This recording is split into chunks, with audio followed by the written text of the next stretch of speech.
आज हम लोग पढ़ने वाले हैं ज्यामिति वृत्त का 11वां क्लास। इससे पहले 10 क्लास हो चुका है। अगर आप लोग नहीं देखे हैं तो उसे क्या कीजिएगा, देख लीजिएगा। अगर ये पीडीएफ नहीं मिला है वो पीडीएफ हमारे टेलीग्राम पर जुड़ के लोड कर सकते हैं। टेलीग्राम का नाम है क्रॉज मैथ। तो चलिए आज हम लोग स्टार्ट करेंगे 24 नंबर सवाल से, क्योंकि 23 नंबर सवाल तक हो चुका है और 24 नंबर सवाल से क्या करेंगे, स्टार्ट करेंगे। अगर ये पीडीएफ नहीं मिला है वो पीडीएफ अपना क्या करेंगे तो निकलवा के और सामने में रखेंगे लीड कॉपी और नंबरिंग से लिखेंगे, ताकि कोई भी सवाल अगर प्रॉब्लम देगा तो फिर उसे क्या कर सकते हैं आप लोग, उल्टा करेंगे। उल्टा के अपना फिर क्या कर सकते हैं, बना सकते हैं। क्योंकि देखो सवाल जो है ना वही रहता है और एग्जाम में वही बार बार पूछता है, समझे ना। तो आपको अगर रिवाइजिंग रहेगा तभी ये सवाल बनेगा, अन्यथा नहीं बनने वाला है, समझे ना। तो देखिए 24 नंबर सवाल क्या कर रहा है वो देखिए।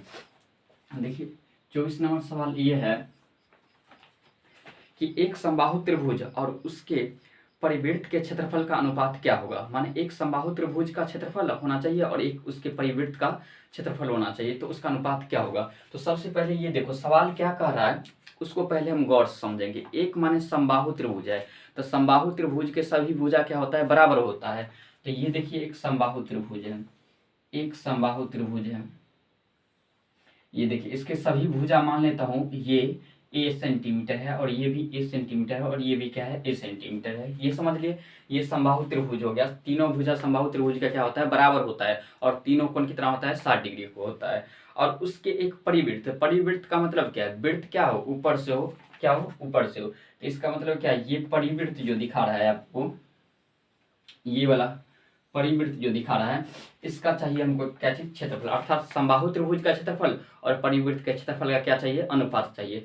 तो देखिए इसको अगर आप लोग देख रहे हैं, समझे ना, तो इसको क्या कीजिएगा, तो स्किप करके पहले इसको समझिए, माने अच्छे ढंग से क्या कीजिए, समझिए। अगर एक बार देखने से नहीं होता है तो 2 बार देखिए, क्या जाता है, एक बार नहीं होता है तो 2 बार देख के बनाइए, 3 बार देख के बनाइए, समझे ना। ये अगर देखते हैं ना आप लोग 2 से 3 बार अगर देख लेते हैं तो सवाल क्या हो जाएगा, माइंड में बैठ जाएगा, फिर ये सवाल क्या हो जाएगा, प्रॉब्लम नहीं देगा एग्जाम में।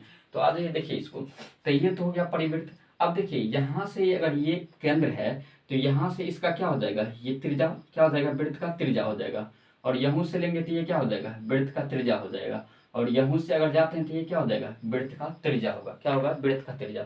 जबकि हमको जानते हैं कि समबाहु त्रिभुज की ऊंचाई जो देखेंगे यहाँ से देखो, अगर ये वाला देख रहे हैं तो ये क्या हो जाएगा, ऊंचाई हो जाएगा। और ये भी देखेंगे तो ये वाला क्या हो जाएगा, ऊंचाई हो जाएगा।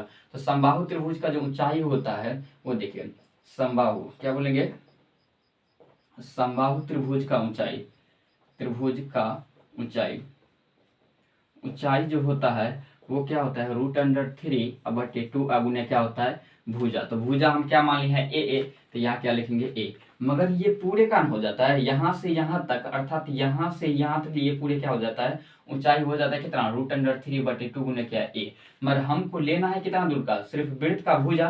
तो वृत्त का भुजा कहाँ से हो जाएगा, यहाँ से, ये वाला तो नहीं होगा, फिर यहाँ से हो जाएगा, फिर क्या हो जाएगा, यहाँ से हो जाएगा। मगर हम एक चीज जानते हैं, क्या चीज, कि ये वाले पूरे भाग जो होता है ना, ये पूरे भाग ये क्या में बच जाता है, तो ये 1 में बचेगा और ये क्या में बचेगा, 2 में बचेगा। ये वाला देख रहे हैं वो क्या में, 1 में, और ये क्या है, 2 में। ये वाला भी भाग देख रहे हैं तो ये 2 में बच जाएगा और इधर करेंगे तो ये क्या हो जाएगा, 1 में। अर्थात ये यहाँ से यहाँ तक 3 भाग में बटा रहता है, कितने भाग में, 3 भागों में। तो ये वाला हो जाएगा 2 और ये क्या हो जाएगा, 1, तक टोटल कितना हो जाएगा, 3। तो 3 वाले में देखो वृत्त का त्रिज्या जो निकालेंगे तो वो कितना हो जाएगा, 2 भाग। तो यहाँ हम कर सकते हैं कि वृत्त के त्रिज्या बराबर हो जाएगा, वृत्त का जो त्रिज्या हो जाएगा, त्रिज्या जो हो जाएगा वो इस माने समबाहु त्रिभुज की ऊंचाई का कितना हो जाएगा, 2/3 भाग, क्योंकि 3 भाग में से 2 भाग हमको क्या होगा, वृत्त का त्रिज्या होगा। तो यहाँ हम लिख सकते हैं √3/2 गुने क्या चीज, ए। ये तो समबाहु त्रिभुज का क्या हो गया, भुजा, और इसका जो 2/3 कर देंगे तो ये क्या आ जाएगा, वृत्त का त्रिज्या आ जाएगा। क्या आ जाएगा, वृत्त का त्रिज्या। ये समझ में आ गया, क्योंकि ये 2 भाग में होता है और ये क्या होता है, 1 भाग में होता है। अब देखिए इसको करेंगे तो देखो 2 से 2 काट दो, उसके बाद ये क्या हो जाएगा, √3a क्या हो जाएगा, 3। ये क्या हो जाएगा, वृत्त का त्रिज्या। अब हमको चाहिए क्षेत्रफल ना, समबाहु त्रिभुज का क्षेत्रफल और वृत्त का क्षेत्रफल का अनुपात पूछे। तो समबाहु त्रिभुज का क्षेत्रफल जो निकालेंगे, समबाहु त्रिभुज का जो चाहिए हमको क्षेत्रफल और क्या चाहिए, वृत्त का क्या चाहिए, क्षेत्रफल, वृत्त का क्षेत्रफल। देखिए समबाहु त्रिभुज का क्षेत्रफल क्या होता है, √3 बट्टे क्या होता है, 4 अगुने क्या चीज होता है, भुजा। तो भुजा मान है 1, तो 1 का स्क्वायर, अनुपात देंगे। वृत्त का क्या होता है क्षेत्रफल, तो पाई उसके बाद आर स्क्वायर। यहाँ तो हम देखेंगे, देखिए √3 है तो √3/4 अगुने क्या ए स्क्वायर। अब देखिए अनुपात, देखिए पाई की जगह लिखेंगे पाई, और ये आर के स्क्वायर की जगह क्या लिखेंगे ये वाला, तो √3/3 अगुन ए है, उसका क्या चीज करेंगे स्क्वायर करेंगे। यहाँ तक समझ में आ गया। अब देखिए √3 की जगह क्या देंगे, √3 4 है तो 4, अब भुजा स्क्वायर है भुजा स्क्वायर, अनुपात है तो अनुपात देंगे। अब देखिए पाई की जगह पाई लिखेंगे, उसके बाद देखिए ये √3 है, इसका क्या करेंगे स्क्वायर, जा यहाँ स्क्वायर होगा, √3 का क्या करेंगे स्क्वायर, तो √3 का स्क्वायर क्या हो जाएगा 3, उसके बाद ए का स्क्वायर क्या हो जाएगा ए स्क्वायर, अब बट्टे में क्या हो जाएगा 3 का स्क्वायर 9 हो जाएगा। अब देखिए इसको काटिए फटाफट, है ना।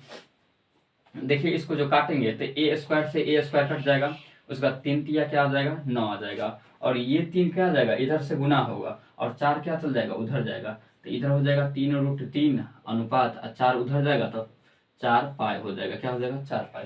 इसका मतलब क्या आंसर जो आ जाएगा कितना आ जाएगा 3√3 पाई, कितना 3√3 अनुपात क्या आ जाएगा 4 पाई आ जाएगा, क्या आ जाएगा 4 पाई। अर्थात इसका ऑप्शन जो दिखा रहा है कितना दिखा रहा है 3 नंबर ऑप्शन दिखा रहा है। चलिए हम लोग देखिए 25 नंबर सवाल क्या कह रहा है कि एक समबाहु त्रिभुज के परिवृत्त का क्षेत्रफल 3 पाई वर्ग सेमी है, तदनुसार उस त्रिभुज का परिमाप कितना होगा वही हमको निकालना है।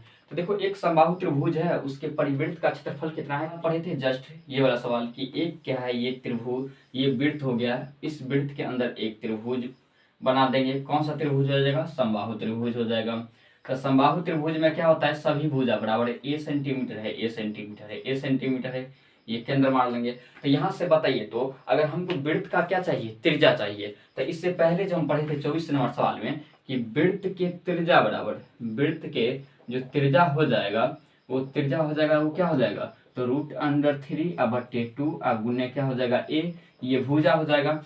इसका जो हम केलेंगे तो इतने भाग कितना होता है दो होता है, और ये वाला कितना होता है 1 होता है, तो इसको टोटल तो 3 हो जाएगा, तो 3 भाग में ऊपर वाला कितना हो जाएगा 2, तो 2/3 करेंगे। अब देखिए 2 से 2 गया, इसको काटेंगे तो कितना आएगा √3/3 गुना क्या हो जाएगा ए हो जाएगा।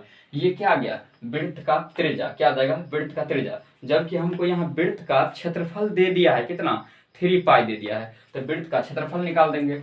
अब देखिए वृत्त का क्षेत्रफल क्या होता है, वृत्त का जो क्षेत्रफल होता है वो क्या होता है पाई आर स्क्वायर। अब देखिए पाई की जगह पाई लिखेंगे, और आर का मान तो अब ये दे दिया है, तो आर का मान क्या दे दिया है √3/3 गुना के ए है उसके बाद स्क्वायर है, अब बराबर में क्षेत्रफल कितना दे दिया है तो 3 पाई दे दिया है, तो 3 पाई लिखेंगे। अब देखिए इसको पाई है तो पाई करेंगे, √3 का स्क्वायर 3 हो जाएगा, ए का स्क्वायर ए स्क्वायर हो जाएगा, 3 का स्क्वायर 9 हो जाएगा, बराबर क्या हो जाएगा 3 पाई। अब देखिए पाई से पाई काट देंगे, उसके बाद देखिए 3 से 3 काट देंगे, ये 9 क्या जाएगा उधर जाएगा, तो इधर बच जाएगा ए स्क्वायर बराबर क्या चीज 9। अब देखिए स्क्वायर हटाएंगे तो रूट देंगे, तो ए बराबर क्या आ जाएगा √9, √9 बाहर आएगा तो क्या आ जाएगा 3 देगा। इसका मतलब क्या कि ये जो अब ए का मान जो दिखा रहा है वो कितना आ गया 3 आ गया, ए का मान कितना आ गया 3, अर्थात समबाहु त्रिभुज का जो भुजा आ जाएगा वो कितना आ जाएगा 3 आ जाएगा। अब देखिए समबाहु त्रिभुज के भुजा आ गया, तब हमको पूछ क्या रहा है कि उस त्रिभुज का परिमाप कितना होगा, तो परिमाप किसको बोलते हैं, तो तीनों भुजा को जोड़ देंगे तो क्या बोलेंगे परिमाप हो जाएगा। तो उस त्रिभुज के तीनों भुजा को जोड़ दो, अर्थात 3 ये 6 6 3 क्या हो जाएगा 9, तो इसका परिमाप हम लिख सकते हैं कि परिमाप बराबर जो हो जाएगा, समबाहु त्रिभुज का परिमाप होता है 3 गुने भुजा, तो 3 गुने भुजा है 3, तो 3 क्या हो जाएगा 9, आपका आंसर कितना आ जाएगा 9 सेंटीमीटर आ जाएगा, क्या आएगा 9 सेंटीमीटर। देखिए 26 नंबर सवाल क्या है, एक समकोण त्रिभुज के परिवृत्त की त्रिज्या 15 सेंटीमीटर और उसके अंतर्वृत्त की त्रिज्या 6 सेंटीमीटर है, तदनुसार उस त्रिभुज की भुजा ज्ञात करें। इसलिए मैं बोल रहा हूँ देखो सवाल को बार बार अगर बनाते हैं ना तो सभी सवाल से क्या होगा मुलाकात होगा, और जब सभी सवाल से आपको मुलाकात हो जाएगा तो उस सवाल को एग्जाम में देखेंगे और फट क्या हो जाएगा माइंड कैच कर जाएगा। अन्यथा क्या हो जाएगा अगर सही सवाल से अगर मुलाकात रहेगा तो सवाल में बहुत प्रॉब्लम देगा, क्योंकि अब एग्जाम में जो होता है नया पैटर्न का सवाल पूछता है। ये नहीं कि कोई किताब बना लिए फलना किताब चिलना किताब चाहे जो भी हो किताब बना लिए, एक किताब बना लिए तो आपको ये क्या होगा बन जाएगा सवाल, नहीं ऐसे में नहीं रही। जो भी सवाल आएगा ना ये एक भी बना लीजिए कि जो भी सवाल आएगा ना वो हमसे छूटेगा नहीं, समझे ना, छूटेगा नहीं और समय भी नहीं लगेगा, ये कर देना है। अब ये नहीं कि बनेगा तो उससे लग गए तो मान 1 घंटे के एग्जाम में होता है और 1 घंटा उसी में लगा देंगे, तो काम चलने वाला नहीं है, समझ लेना। तो इसके लिए जितना कम समय लेंगे उतना ही आपका फायदा होगा, कि ताकि क्वेश्चन सॉल्व रहता है। अगर मान के चलो एक सवाल दे रहे हैं तो फिर आगे वाला क्या करेंगे, उसमें भी चलना पड़ेगा, है ना, उतना समय को कवर करना पड़ेगा, ताकि हमको क्या हो गया, अगला सवाल भी सॉल्व होगा। तो इसीलिए सवाल को क्या करो, अधिक से अधिक सॉल्व करो। जब अधिक से अधिक सवाल सॉल्व करेंगे तो माइंड पे तुरंत क्या होगा, बैठेगा और सब कुछ उसका ठीक ठाक हो जाएगा, समझ लेना, जब सवाल अधिक सॉल्व करेंगे तो। चलिए हम देख लेते हैं। ये देखिए 26 नंबर सवाल क्या होता है। एक समकोण त्रिभुज है, तो एक समकोण त्रिभुज यहाँ देखिए कर लेते हैं। ये समकोण त्रिभुज है, ये समकोण त्रिभुज, ये कितने डिग्री पर हो जाएगा, 90 डिग्री पर, उसे कहते हैं समकोण त्रिभुज। यहाँ तक किसी को प्रॉब्लम नहीं। उसके बाद देखिए एक समकोण त्रिभुज है, उसके परिवृत्त की त्रिज्या जो है ना, परिवृत्त की त्रिज्या 15 सेंटीमीटर है और अंतःवृत्त की त्रिज्या 6 सेंटीमीटर है। तो बताइए कि उस त्रिभुज के भुजा ज्ञात कीजिए। तो देखो सबसे पहले परिवृत्त, तो इसको परिवृत्त इसको बनाएंगे, देखिए गौर से, ये है परिवृत्त, ये देखिए ये हो जाएगा परिवृत्त, वो हो जाएगा।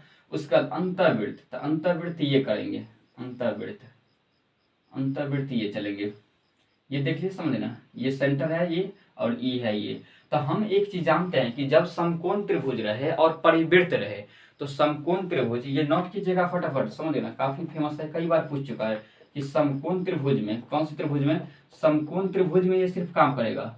समकोण त्रिभुज में, त्रिभुज में जो होता है परिवृत्त का त्रिज्या जो होता है, परिवृत्त का त्रिज्या जो होता है, परिवृत्त का त्रिज्या जो होता है, त्रिज्या जो होता है वो क्या होता है, कर्ण का आधा होता है। उस कर्ण का क्या होता है, कर्ण का क्या होता है, आधा। ये हमको ध्यान में रखना पड़ेगा कि समकोण त्रिभुज में जो है ना परिवृत्त का जो त्रिज्या होता है वो क्या होता है, समकोण कर्ण का क्या होता है, आधा होता है। अर्थात ये वाला दिख रहा है, ये वाला, ये हो जाएगा। तो यहाँ हमको दे दिया है कि क्या चीज दे दिया है कि परिवृत्त की त्रिज्या क्या है, 5 सेंटीमीटर है। तो परिवृत्त की त्रिज्या, इसका मतलब क्या है, यहाँ से अगर यहाँ जाते हैं, यहाँ से यहाँ जाते हैं तो ये हो जाएगा 15 सेंटीमीटर, और ये भी कितना हो जाएगा, क्योंकि ये भी तो वृत्त का त्रिज्या ही है ना, तो 15 सेंटीमीटर, क्योंकि कर्ण का आधा होना चाहिए, तो कर्ण के आधा ये ले रहे हैं, और ये भी क्या हो जाएगा 15 सेंटीमीटर। तो ये लंबाई 15 सेंटीमीटर और ये लंबाई 15 सेंटीमीटर और ये लंबाई 15 सेंटीमीटर, और इधर अगर करेंगे तो ये भी क्या आ जाएगा, 15 सेंटीमीटर आ जाएगा। तो इसका मतलब क्या कि कर्ण की लंबाई टोटल कितना आ गया, 15 ये वाला और 15 ये वाला, तो 15 15 क्या हो जाएगा, 30 हो जाएगा। तो यहाँ जो हम कर सकते हैं कि ये तो क्या आ जाएगा, ये कर्ण की लंबाई आ जाएगा। तो कर्ण की लंबाई, इसका मतलब क्या, सबसे बड़ा भुजा, सबसे बड़ा भुजा कौन होता है, तो कर्ण ही होता है। कोई भी अगर समकोण त्रिभुज है तो उसमें सबसे बड़ा भुजा कौन होता है, कर्ण होता है। तो इसका मतलब 15 ये और 15 ये, तो टोटल कितना आ गया, 30। अर्थात यहाँ से यहाँ तक पूरी लंबाई कितना है, 30। तो एक भुजा तो हमको पता चल गया ना कितना, 30 है। एक भुजा क्या है, 30 है। और यहाँ जो बता रहा है कि एक जो अंतःवृत्त का त्रिज्या है वो 6 सेंटीमीटर, और ये भी क्या है 6 सेंटीमीटर, और ये भी क्या है 6 सेंटीमीटर। तो उतने करने की कोई जरूरत नहीं। यहाँ ऑप्शन देखो, है ना, देखो ऑप्शन में क्या किया है, 30 देखो कैसे बना है, 30 पूरा क्या करो, खोज करो, और 30 जो है ना सबसे बड़ा हो जाएगा, क्योंकि कर्ण जो है ना किसी भी समकोण त्रिभुज में ना सबसे बड़ा क्या होता है, कर्ण होता है। तो सबसे बड़ा भुजा हमको कौन पता लग गया, 30। अगर 30 से जो भी इस ऑप्शन में बढ़ा दिया है ना वो सब क्या हो जाएगा, गलत हो जाएगा। क्या हो जाएगा, गलत। अब देखिए पहला ऑप्शन आप लोग देखिए क्या है, 30 40 41। अब बताइए 30 से बड़ा क्या हो जाएगा, 40 हो जाएगा, उससे बड़ा क्या हो जाएगा, 41। कभी होगा, नहीं होगा। तो इसका मतलब क्या, पहला नंबर ऑप्शन नहीं है, क्योंकि 30 से कम ही होना चाहिए दो भुजा अन्य, समझ ना। उसका देखिए दूसरा नंबर क्या है, 18 24 30। तो 18 24 30, इसका मतलब क्या है, देखिए 30 से तीसरा भुजा 30 है और बड़ा है, और उससे दो भुजा क्या है, कम है। एक 24 वाला है, एक क्या है 18 वाला है। तो इसका मतलब क्या, करेक्ट आंसर क्या आ जाएगा, तो दूसरा नंबर आ जाएगा, समझ गए। तो इसका आंसर क्या हो जाएगा, दूसरा नंबर। आप लोग माने इस तरह से क्या करेंगे, एग्जाम में इसे बनाएंगे, समझ गए। इसको ज्यादा टेंशन में नहीं लेंगे, वैसे क्या हो जाएगा, खराब हो जाएगा और बनबो नहीं करेगा, समझ ना। इसलिए इसको क्या करेंगे, ऐसे इस तरीके से अपना क्या करना है, बना के निकल जाना है। फिर चलिए 27 नंबर सवाल पे देखते हैं। क्या है कि एक त्रिभुज की भुजा की लंबाई जो है ना 4 सेंटीमीटर, 4:5:6 के अनुपात में है। उस त्रिभुज के अंत त्रिज्या 3 सेंटीमीटर है। तो सबसे बड़ी भुजा को आधार मान लिया जाए तो त्रिभुज का ऊंचाई क्या होगा। तो देखो सबसे पहले ये बता रहा है कि एक त्रिभुज है, देखिए क्या बता रहा है कि एक त्रिभुज है,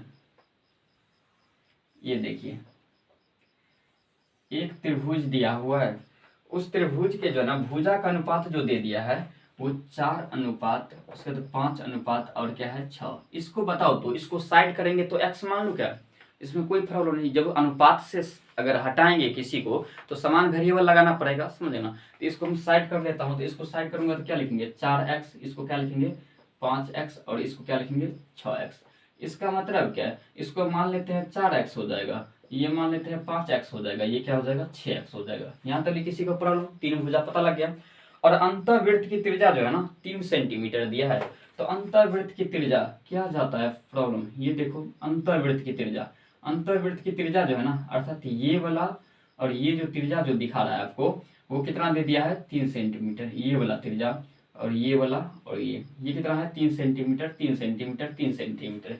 तब हमको पूछ रहा है कि अगर बड़े भुजा को क्या मान लिया जाए, आधार मान लिया जाता है। बड़े भुजा कौन है 6, तो 6 को अगर आधार मान लिया जाए तो 6 के सीधे वाला जो ऊंचाई जो होगा तो उसका मान क्या होगा, 6 के सीधे वाला ऊंचाई होगा तो उसका मान क्या होगा।